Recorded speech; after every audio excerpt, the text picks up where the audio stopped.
Hello everyone, this is Algebra with Mrs. Bennett again, and today we're going to be talking about properties of equality, and these are used specifically for solving equations. So you need to have an equal sign because it has to have an equality somewhere. Okay, so there are 4 of these. We have the addition property of equality, subtraction property of equality, multiplication property of equality, and division property of equality. We're going to do a number example for each one, and then one with variables. Okay, so we're going to start off with some easy equation or equality. So let's say 2 plus 3 is equal to 5. And if you know your basic arithmetic, you would know that this is true. So the addition property of equality says that we can take any number and add it to both sides of the equality, and we will get another equality. So I'm going to add 10 to each side. And we always write these vertically. Sometimes you will see them written horizontally where they will just create a space. So it'll say 2 plus 3 plus 10. And then on the right side it would say 5 plus 10. You will see that. But with the multiplication and division properties of equality, we always write those vertically. So we're just going to write the addition and subtraction ones vertically as well. Okay, so on this side we have 2 plus 3 plus 10, which makes 15. And on the right side we have also 15. And again, this is true.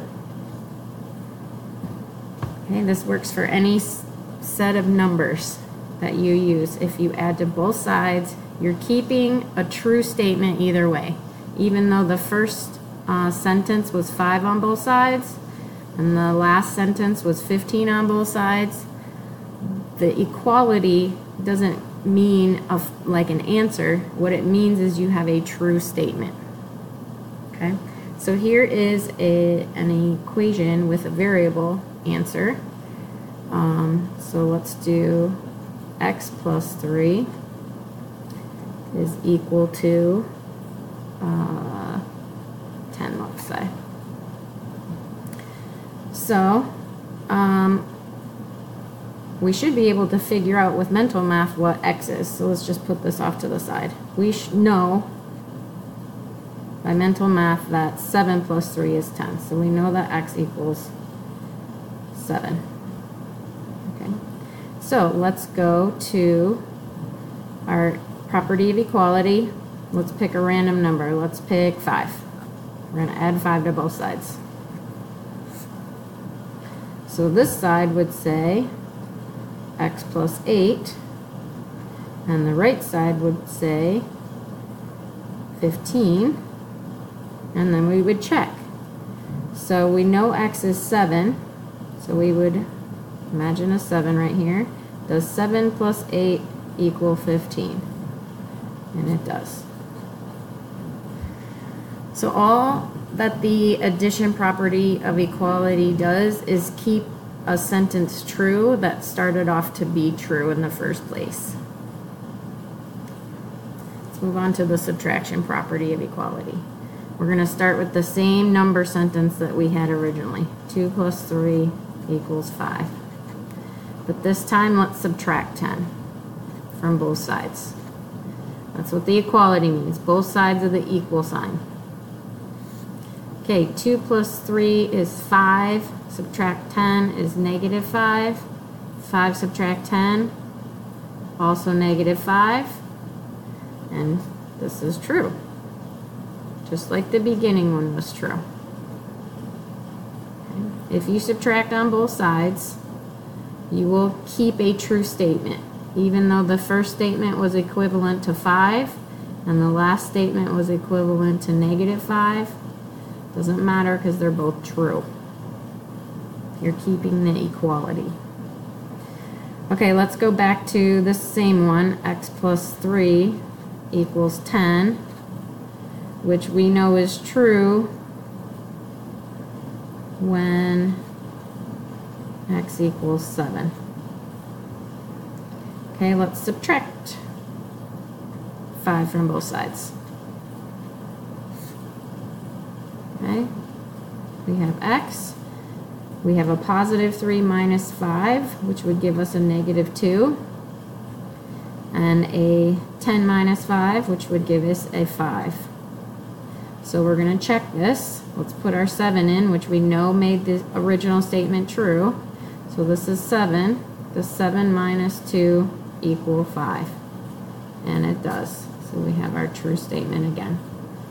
So if you subtract on both sides or add on both sides, you will continue to have a true equal statement from left side to right side. Let's go to our multiplication property of equality. And we're going to start with the same 2 plus 3 equals 5. Okay, this time we're going to multiply on both sides. Okay. First off, let's check. We know this is true, because 2 plus 3 does equal 5. So now we're going to take both sides of the equation, and let's say we're multiplying it by 2. Okay, I'm going to put our original equation in here. Okay. Order of operations says that on this side we have 2 plus 3, which is 5, times 2, which is 10. On the right side of the equation, we have 5 times 2, which is 10. And again, we end up with a true statement. Okay. You have to multiply the whole side, or every term. So our left side here has 2 terms in it. If it had 3 terms or 10 terms even, you'd have to multiply the whole thing by 2. Okay, let's do this one. We have x plus 3 equals 10. And we know this is true when x equals 7. Okay, we're going to take x plus 3 equals 10. And let's multiply it on both sides. Let's use 3 this time. Now on the left side, we are not able to follow the order of operations because this is a variable, and a variable is not a like term with a regular number. So in order to simplify, we would distribute. So we're going to distribute our 3. So this would be 3 times x, and then distribute our 3 to the plus 3, and that would be 9. And on the right side, we have 30. So we said that this was true when x equals 7, our original one. So to prove to you that the multiplication property of equality works, I'm going to take 7 and put it in right here to check it.